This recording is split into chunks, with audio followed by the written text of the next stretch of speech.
Welcome to Vice and Easy, your podcast for all things Miami Vice, with your host, Marina.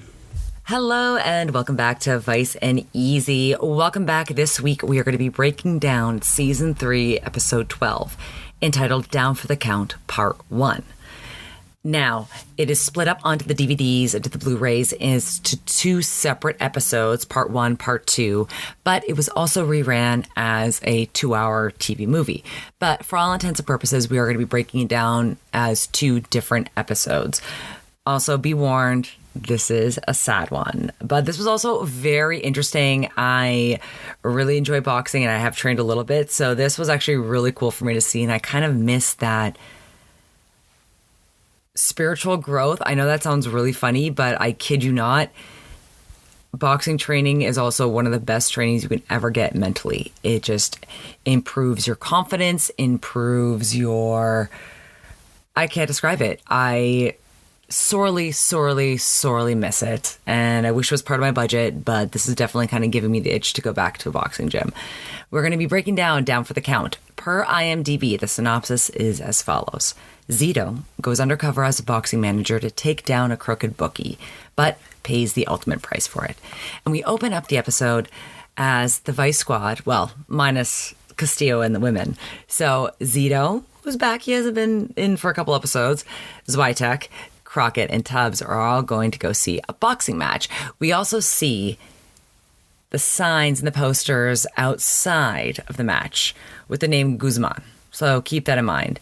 Now, Zito, again, we never really learned much about his personality. You know, we got a little bit with Made for Each Other and kind of a little bit here and there, but you can definitely see that they have not developed his character at all in, like, definitely at least a season.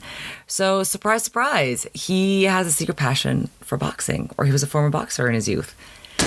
I don't expect you guys to appreciate the fine points at your first fight. Fine points? Oh, you mean where the guy hits the canvas face up or face down? I know it's hard to understand when you're used to watching 11 slurping steroid mouth breathers move around your carpet every Sunday. But being a fighter requires more physical skill than any other sport. Balance, conditioning, eye-hand coordination, fast reflexes. Look at that. And everything that Zito said is 100% true. You'll be in the best shape of your life. Now, I'm saying that the times I have trained, one was at fat camp, or was camp, but if you were on the chunkier side, you got sent there for more than a week. So I was there for a full month. So yes, I was there at camp. So I did that when I was a kid, and then I did it again as an adult, but it was paid for. It was a sponsored training, and it ended during COVID. And unfortunately, I haven't been able to go back just financially and within my budget. But damn, I really just miss that. So maybe this will give me the itch. I'll be back in the best shape of my life. Maybe I should stop eating Doritos and smoking cigarettes. They came out with a new Doritos flavor called Tangy Ketchup. 10 out of 10. It does remind me of ketchup chips from back in Canada, and it does have... I can't describe it. 10 out of 10. I'm going to go buy 8 more bags. So I will definitely be needing something to counteract that. So now even I'm getting the itch. So thank you, Zito. Your legacy of your secret past that we had no idea about is living on for more than just this episode. So during the fight, I will also recommend, please go take a look at the gallery. You can find that in the descriptor notes of the episode from wherever you get your podcast. You have to see Crockett's low cut, bright pink shirt. He is sitting next to Tubbs, but he's getting distracted. He's not keeping his eye on the fight. Why? Fights in the ring, son. Waldo Guzman. Un hombre muy malo. Now, I also must note, Guzman is sitting next to what looks like two blonde twins. Definitely, again, the gallery for this episode is definitely a good one. And I know I say that every single episode, but this one had a lot of fun outfits. You know, we had a very dark theme last week. We're also dealing with a lot of darkness this week, so I'm really enjoying the great outfits and Crockett in a very low-cut top. Now, Guzman at the fight is also checking out the new fighter that everyone's talking about, Sykes. You can tell he's super fast, he's super light in his feet. Guzman is interested. Now, this might not be a good thing because this is how he's treating another fighter that he represents. Oh my God, I forgot about this sexy guitar. Say, Guzman, it's only $250 here, and you promised me 400. No, not for a stinking draw. I should have won. You seen the fight? Then you know they should have given me a decision. I know you're wasting my time, boy. Get out of here. Get back to the gym. $150 short. Damn right I get out. And I get out all the way to California. About you going to California, I can't have you doing Stop that. me, At first, I was really surprised that they were able to put that word on television. And I was like, wait, it's in Spanish and it's the late 80s when the English equivalent of the word was used in Evan. So, yeah, not that surprising. So, naturally, he's pissed off, smashes the fighter's hand with a statue, thereby kissing his career goodbye. So, we're seeing just a glimpse of how ruthless Guzman is. Go to the intro. We come back from the cold open.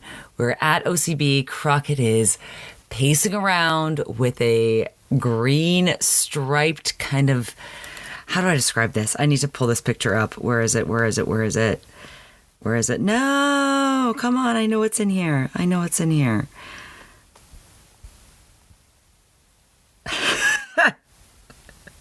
He looks great. It's a great color on him, but it's just a green tank top. I want to say maybe teal. I wouldn't say it's like a pure green, but you can see it kind of has like a silky texture within the stripes.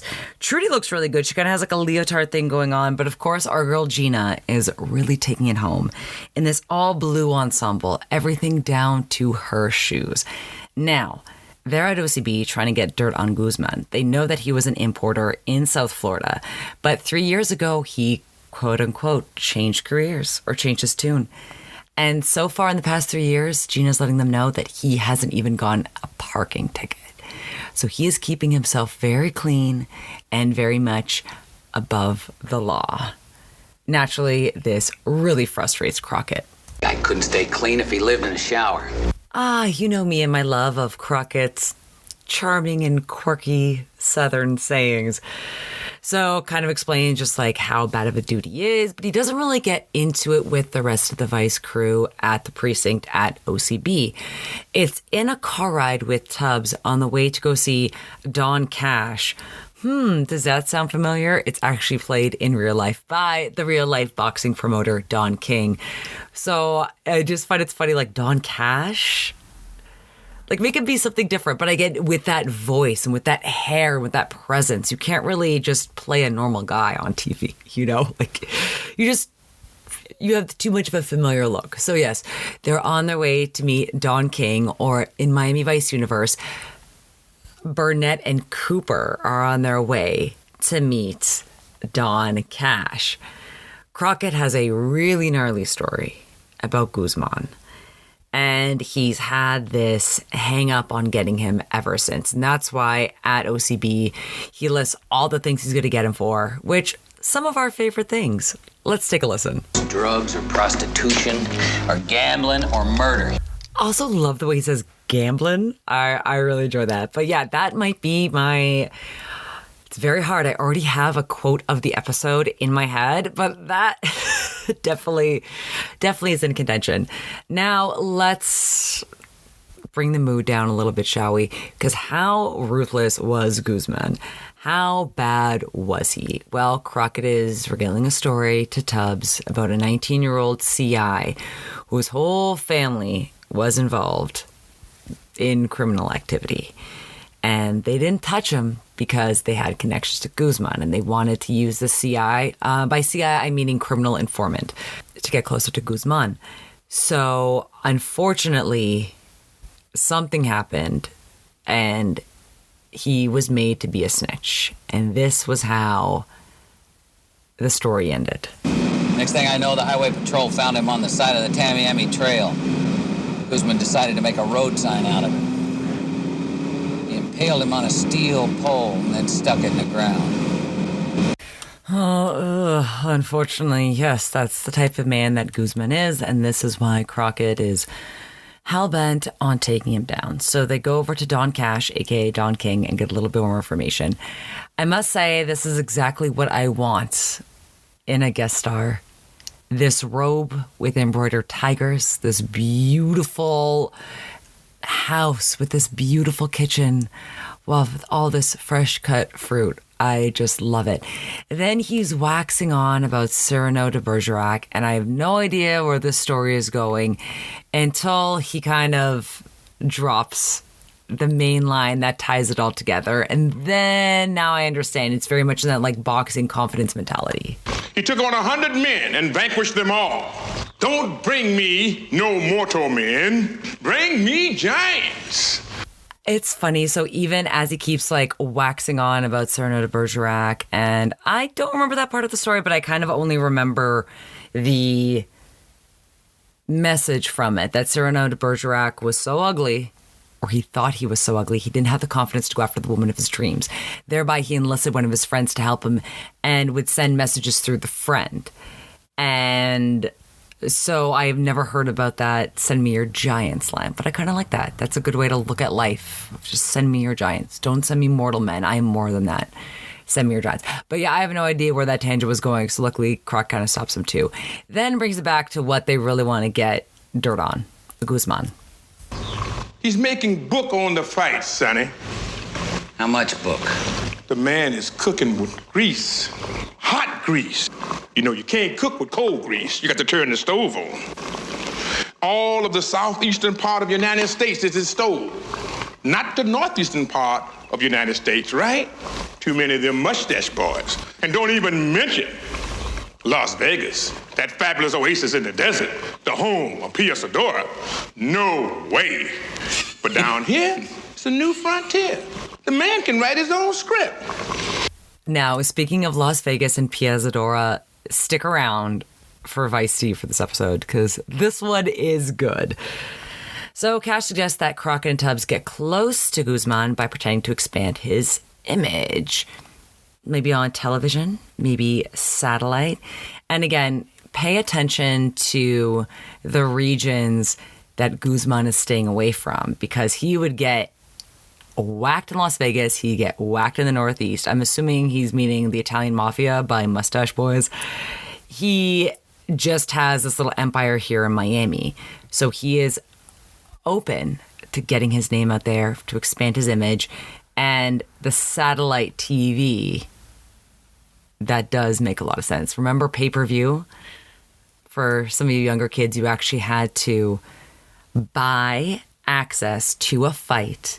And usually what you would do is you would host your friends. So let's say so-and-so got the, whatever, Manny Pacquiao fight. You and all your friends would go over, bring drinks, bring snacks, bring something for the guests because they're hosting you all, and watch the fight together.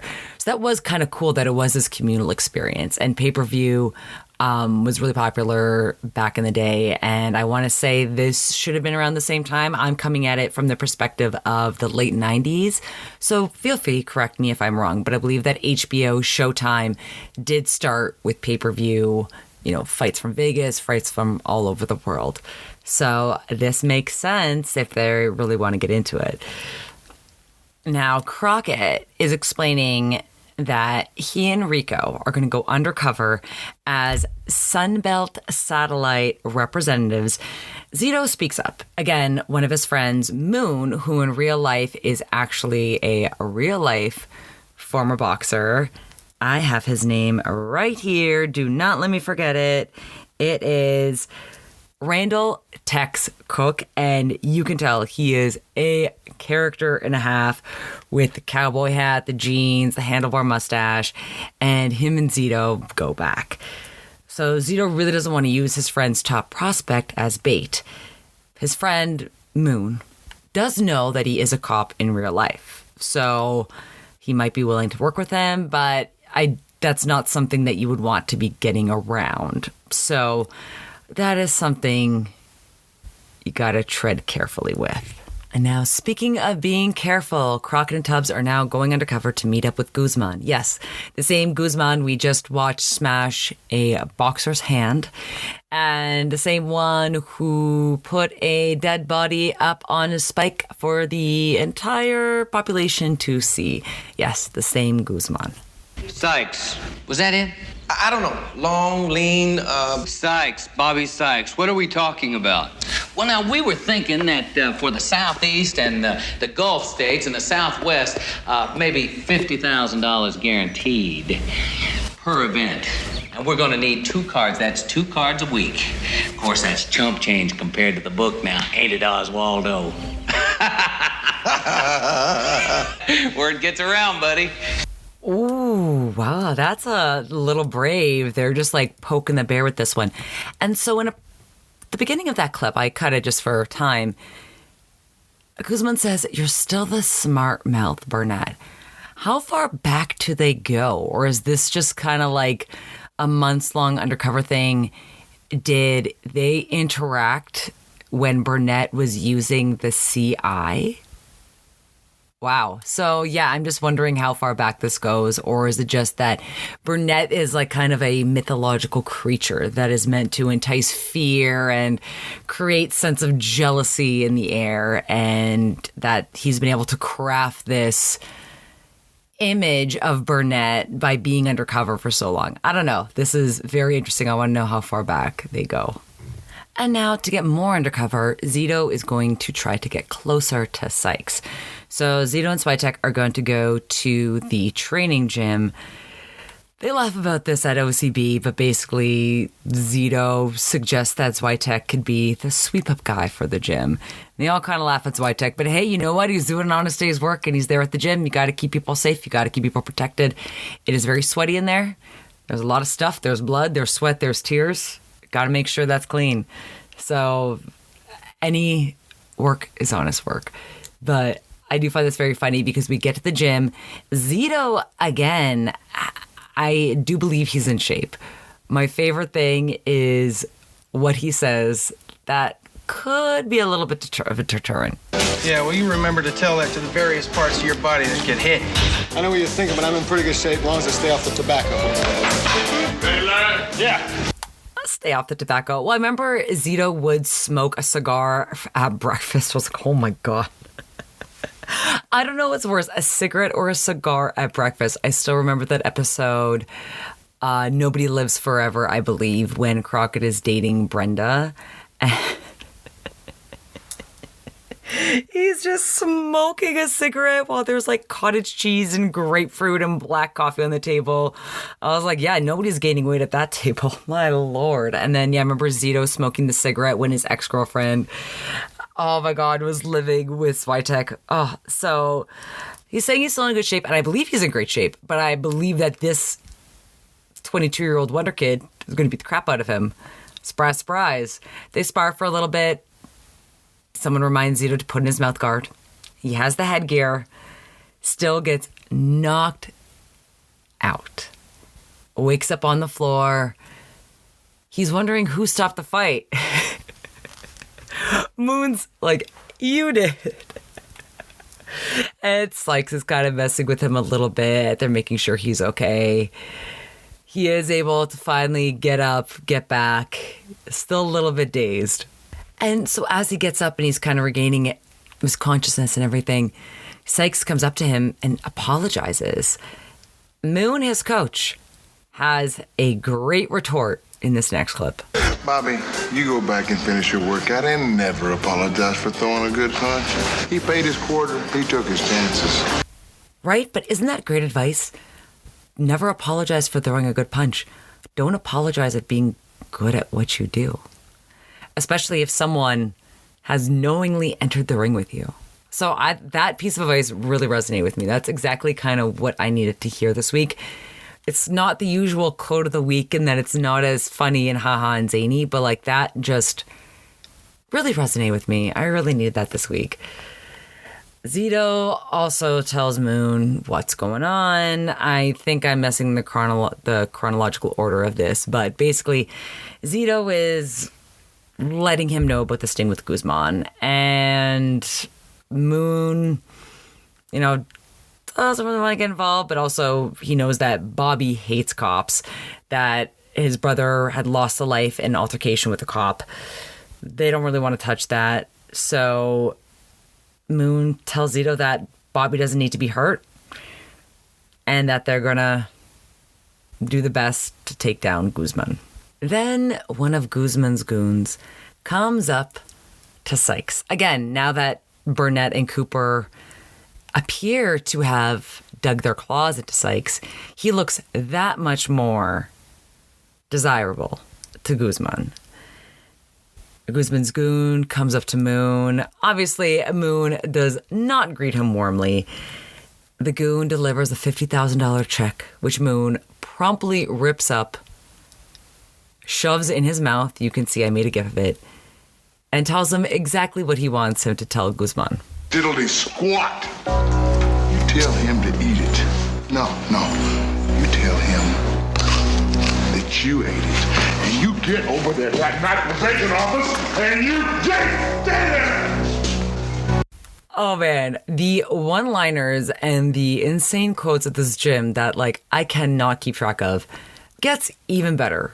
This, again, forgive my chronological order. This, I don't even know how I'm going to pick the quote of the week this week. Oh, white boy, please. Well, now it is nighttime, and Zito and Moon are back at Moon's trailer. Catching up, Zito's eyes look extra blue and crisp in this scene. And Moon asks Zito to watch over Sykes for a little bit, that he's going to take care of business. So him and Sykes are bonding a little bit at the boxing gym over speed bags. They're talking about their origin stories of how they met Moon. Zito met Moon as he observed him in a biker bar fight. And then Sykes, kind of had a rougher upbringing, met Moon while he was stealing the tape deck from his pickup truck. And basically Moon took him under his wing, which I think is really sweet. And I must say, I also really enjoy the Oscars Cuban plate shirt that Zito is wearing. You'll see that his workout athleisure improves a little bit towards the end of the episode, but I really like this. They both have 4 sisters, and unfortunately, they've both lost brothers. As you mentioned before, Sykes lost his brother in that police altercation at the hands of a police officer, hence his distrust of police. And Zito says that he lost his brother to an overdose. Now let's cut to a yacht where Guzman's goons, a couple of them, one goon is going to be left behind to watch the house. They go off for, they say, a 2-hour yacht ride. So as soon as this younger goon goes down, lays down by the pool, Moon comes right up and hog-ties him. Of course, I have a gif of this. Now, Moon is hog-tying that guy so he can go up to the office, up to the library, I guess I would say is more of an accurate description, to basically try to find Guzman's gambling book, to get Guzman to come to him. As Guzman and the other goons return, they find their guy quasi-hog-tied. I want to say both his arms and one foot is hog-tied together, so he can't really break free, which I understand, if his one of his hands would free, he'd have the ability to untie himself, but he does not. So Guzman gets his other goons to basically survey the perimeter to no avail. Moon has already left. So Guzman stops by Moon's trailer. His goons try to rough him up to convince Moon to sign Sykes. Not happening. What if I write you another check for $50,000? I'd have young Sykes to fight for me, and you'd be able to afford all the whiskey and harlots you desire. What if you take your whiskey and your harlots and go to hell with them?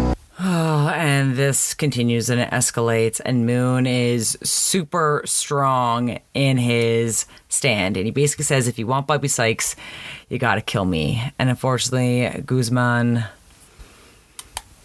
kind of tells him what he doesn't want to hear. He thought he had all this leverage by taking the gambling book. This is what Guzman says. If you want Bobby Sykes, you just got to kill me, that's all. Because if you got the guts, which I don't think you do, you might have the heat, though. I got your stinking gambling book. Wrong answer. The loss of the book is a mere inconvenience. My name isn't in it. And besides, everything's in code. And as Guzman and his goons walk out the door, one of the goons pulls out a shotgun, shoots Moon dead. And unfortunately, at the crime scene, everybody knows who did this. All the vice cops know who's behind it, but they can't pin anything on Guzman. And Sonny, who's usually much more compassionate and has seen a lot more people die than Zito and has had a lot more friends die than Zito, doesn't brush it off, I want to say, but he basically says it's part of the job, or it is what we do. I forget. Let me see if I have it exactly written down. But it wasn't something I expected to hear from Crockett. But I do see Zito show a lot more compassion for Bobby in this next clip. And the reason I clip this is also selfish reasons, because it's to one of my favorite Jan Hammer scores, Marina. I'm scared. I'm scared of being alone. You're not alone. Well, help me then. How? Train me. Be my manager. I gotta trust somebody. That's so kind. Like, look at that. And that's exactly what Moon would have wanted, is for Zito to look after and to coach Sykes. Now, I went back on my notes. So Crockett says, this is what we do after Zito's friend has been killed as part of this sting operation to get closer to Guzman. So, yeah, a little bit insensitive. But let's carry on. We see another suit come in to talk to Zito. His offer is to basically sponsor Sykes. It's $1,500 and a car, $1,500 a month. And in 1986 dollars, that's pretty good. But again, how much money are Guzman and all these guys going to make off of him? So Zito tells him that he can hear Guzman in his deal, even if Guzman isn't there. This guy who was actually with Guzman in the opening fight scene, sitting next to one of the blonde twins, basically claims that he works for the bar and that he doesn't have anything to do with Guzman. Zito also wants to plant this in his head. Zito says that they have a better deal with the satellite guys, with Sunbelt Satellite, aka Burnett and Cooper. And speaking of Burnett and Cooper, they pop by not too long afterwards to really drive home the message of what they want to offer and how laughable Guzman's deal is. Whoa, wait. Listen, what kind of deal are we talking about here? The last offer Bobby got was $1,500 a month, plus a car, plus a pad. That's chump change, man. We'll pay you for every one of your fights. $15,000 per bout. What'll I have to do? Son, you just gotta tell us who to make the deal with. All we need is a signed contract with the manager. Now, we got a deal? You'll do it, right? That's what I like to hear. You're a smart lad. And after the gym, we are going back to the ring to watch Sykes in the ring in another fight. We see Guzman, we see Swiatek, we see Crockett in a crowd, and I believe this is the fight where Swiatek has his giant cigar hanging out of his mouth. Let me make sure before I misquote it. Yep, this is the one. And at first, I initially got Guzman and his blondes confused. So I believe there's 3 different outfits or 3 different fights that Guzman and the blondes are at. So they all have different outfits. So I just got a little confused. I was like, wait, did they screw up the continuity? I did. So this one, we have Guzman wearing kind of like a thicker, striped, crisscross, ugly ass suit. with one of the blondes wearing a gold lame dress that actually looks super cute on her with a great figure, and the other one just wearing a black dress. And Sykes in the ring while Dance by Rat is playing in the background.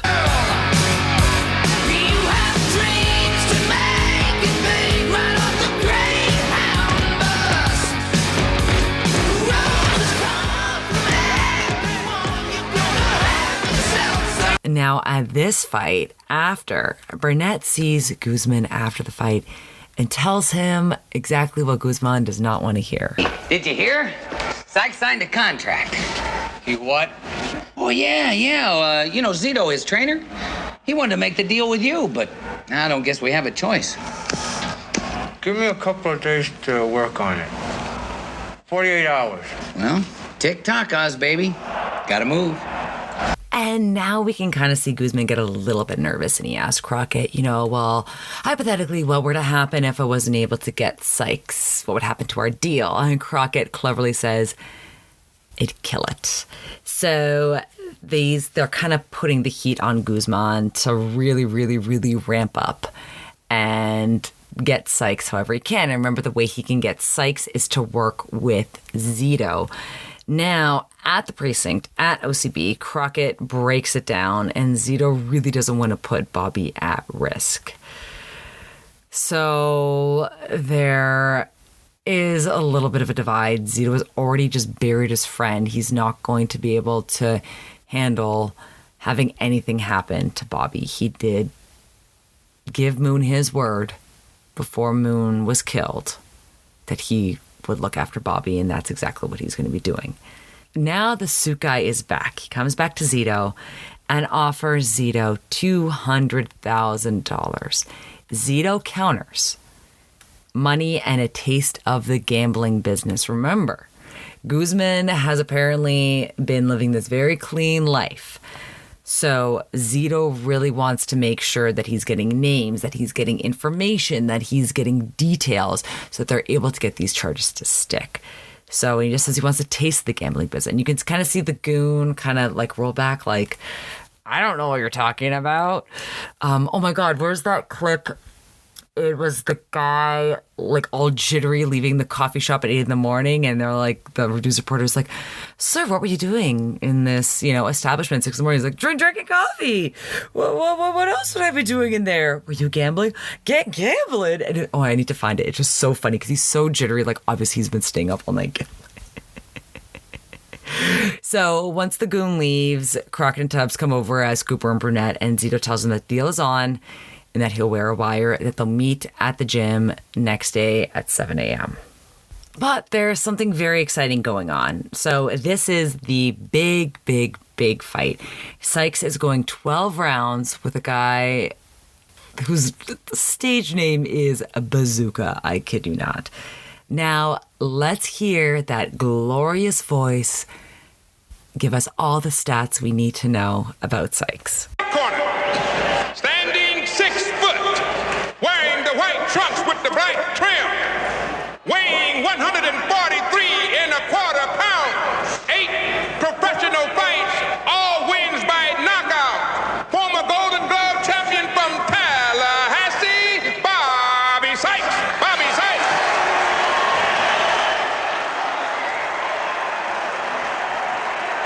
And the other guy in the ring, Bazooka, yes, Bazooka, like Bazooka Joe or the gun, he already comes up looking like a little like he would hit below the belt. This is where that idiom comes from, so I'm going to use it properly.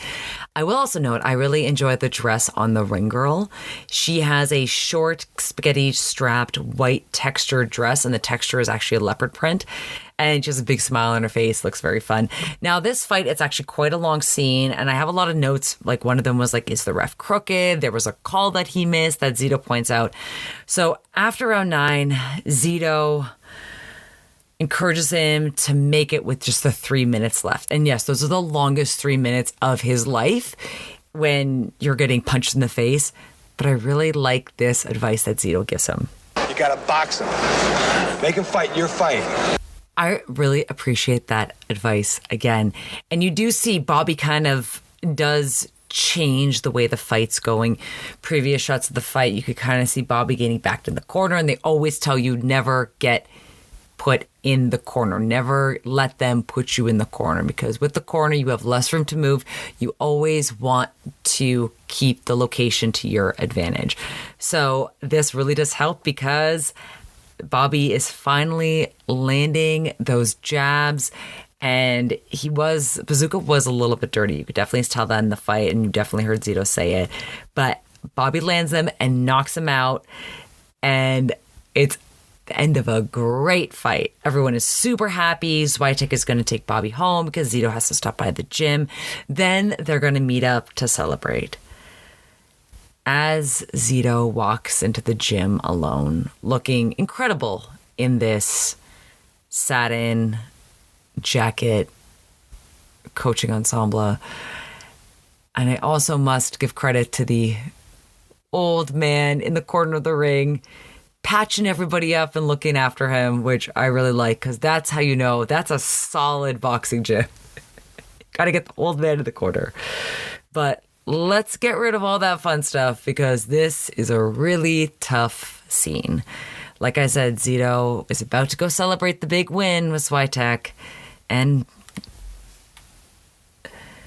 a car pulls up to the gym. Zito doesn't say anything. He just stands there as Guzman's goons get out of the car. We don't see what happens. Swiatek pulls up in his very cute teal Thunderbird, walks into the gym, and I took a gif of this because it's really haunting. You see the punching bag swinging back and forth lightly. So someone has just been there. Someone has just left their mark. We hear this song, very haunting in the background, by Steve Winwood, as Swiatek is calling out for Larry, trying to find out where he is. He hears the shower running. He pulls out his gun. He sees Swiatek propped up in the shower with something hooked to his vein, in his vein, and Zito's dead.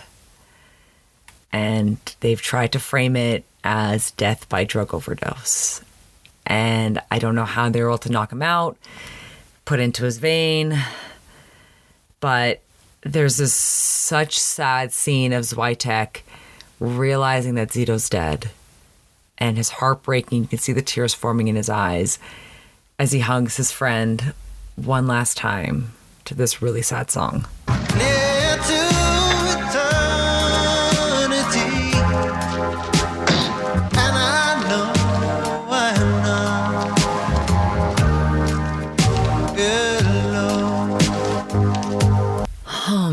And that song, There's a River by Steve Winwood, is playing as Swiatek is cradling the back of Zito's head, hugging him as he's crying, very solemnly saying goodbye to his friend. And just the deaths that have come from Guzman in just this one episode. And now we're saying goodbye to one of our own, one of Vice's own, John Deal, Larry Zito. And I will get more into Vice T about that next week. You know, with a two-parter, I got to keep you guys hooked, right? But let's talk fashion. Now, I gave him wild card, but you know that in my heart of hearts, I wanted Don King to be best dressed, but I was like, I don't know if I could give best dressed to a house robe with tigers on it, as much as I want to. I usually like to say best dressed is outside attire, not inside attire. But that is definitely my best dressed or my wild card for the episode. And then, because there's so much exercise going on in the episode, we don't get the same level of outfits that we usually get. But I am going to give credit where credit is due to Crockett's super low pink top in the beginning. Also, I really noticed and enjoyed that Tubbs has a collar bar, which is like a thin piece of metal that basically lies down the tie knot, which I noticed. It's not in every scene, but I did notice it in this episode, and I thought, I was like, oh, that's a really interesting, just an extra like touch of fashion for our East Coast transplant. Then Gina, naturally, is my best dressed woman. Again, there were only actually her and the ring girl. I was going to say, I was like, what other women were in this episode except for that one scene that Trudy was in? It's basically her one scene, Trudy one scene, and then the ring girl. No lines with the ring girl either, which is very funny. But let's give it up for Gina in all blue. Then best dressed runner-up, I'm giving it to Moon. In real life, Randall Tex Cook. Because so true to himself. In real life, Randall was raised in Abilene, Texas. That he's wearing cowboy hat, jeans, boots, all that inside a Miami boxing gym. And how hot and humid that must be. I can't even imagine. I know he's not training. I know he's not fighting.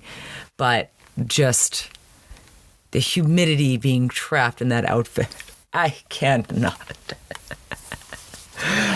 Now let's get a little bit scandalous. Okay, so when Don Cash, his character Don Cash, mentioned Pia Zadora in Las Vegas, I was like, I know that name. And I know she has a very pretty face, but I was like, Las Vegas, what's all that about? Okay, so basically the big scoop or like the drama was that her ex-husband, Meshulam Rickless, was this Las Vegas tycoon, tons of money. At the time, I think he owned the Riviera. Yep, he owned the Riviera. He actually met her when she was 19 years old, singing backstage. I don't know if it was at that hotel, but like a different casino. And basically, he was able to rescue the Riviera Hotel and rescue it from Chapter 11 bankruptcy. He basically made a lot of money and financed the movie Butterfly, starring Zadora, Pia Zadora. So she won a Golden Globe, keep that in mind, and a Razzie. Would you like to hear the plot of this movie? I'm not going to explain it all, but I'll read some of it out to you. But please definitely go to the link I sent because it is wild. I also linked a recent interview with her from The Hollywood Reporter. So somehow Stacy Keach and Orson Welles were also involved in this 1982 film called Butterfly. There's a song featured, It's Wrong for Me to Love You, because there is father-daughter incest involved. I kid you not, I cannot with this. I'm just going to read you an excerpt. I'm not going to read you the whole plot. Soon after, Wash comes to town and proposes to Katie, and she accepts. Belle, suffering from severe tuberculosis, arrives with Blue and a mutual friend, Ed Lamy, ostensibly to celebrate the engagement. Blue insinuates that he knows about the theft, and while the others are out of the house, Belle stabs him with a hat pin, and he kills her in self-defense. Jess realizes that Ed must have witnessed the theft and told Blue. Jess rushes to the mine where Blue is frantically pillaging for silver and taunts him. Jess sees a butterfly birthmark near his navel, similar to the one on baby Danny, and believes that Blue is Danny's father. Enraged, Jess shoots him. Before Jess leaves him to die, Blue reveals that Katie is his daughter. Skipping ahead a little bit. When Wash fails to arrive on the day of the wedding, she despondently retorts to her original plan to steal the silver. She goes to the mine with Jess, where the two have sex while Ed looks on. The police arrive with warrants for the arrest of Jess and Katie, and they are charged with incest. So I'm going to leave it there. I have no idea what I just read. I read the entire plot, and I kept researching, but I didn't want to bore you with the entire plot. Basically, this girl, Katie, is taken by her mother away from her father, Jess, as a child, to live with another man. Now, Jess owns a pretty not so great silver mine. Like, it's not really doing that well. So she comes back and her plan is to steal the silver, but she seduces her father in the process. But then it turns out that she's not biologically his, blah, blah, blah. Still wild. So yeah, she got the best newcomer Golden Globe for that. There's all this rumor that her husband basically bought her the award because there were a lot of Razzies given out for that movie. And now I kind of want to see it just on how bad it is, but I just really don't want to deal with that icky subject matter. But it can't be that disturbing if it was in theaters. So I'm very curious. I will maybe try to watch it and I'll maybe report back, but who knows? Orson Welles, what were you doing in 1982 that you needed money that badly? Wild. Okay, so let's move on to music. Now there's only 2 mainstream songs in this episode. We have Dance by Rat, which other people have mentioned online. It is actually kind of interesting to hear more of a hair metal song of the time on Miami Vice, because the soundtrack didn't really include a lot of that. And it was actually in the perfect setting. You're dancing in a ring, Dance by Rat. Oh my God, you wanted to be a success when you came off the Greyhound bus. I was like, damn, just tearing us apart. We're trying to move to Los Angeles for our dreams, won't you? And then we have There's a River by Steve Winwood as Zito is found dead. And then my favorite Jan Hammer score, Marina. So I wonder which one's going to be my favorite this week. No, obviously I'm not going to vote for Marina. I think, honestly, There's a River by Steve Winwood. It's a downer, but it is very justified. So rest in peace, Zito. Now let's give you a little bit of comic relief. Just want to remind you all, you can rate, you can review, you can tell your friends.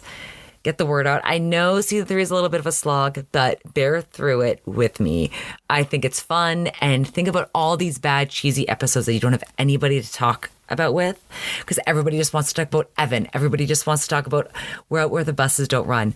You can laugh along with all the wild episodes with me for the rest of Season 3, 4, and 5.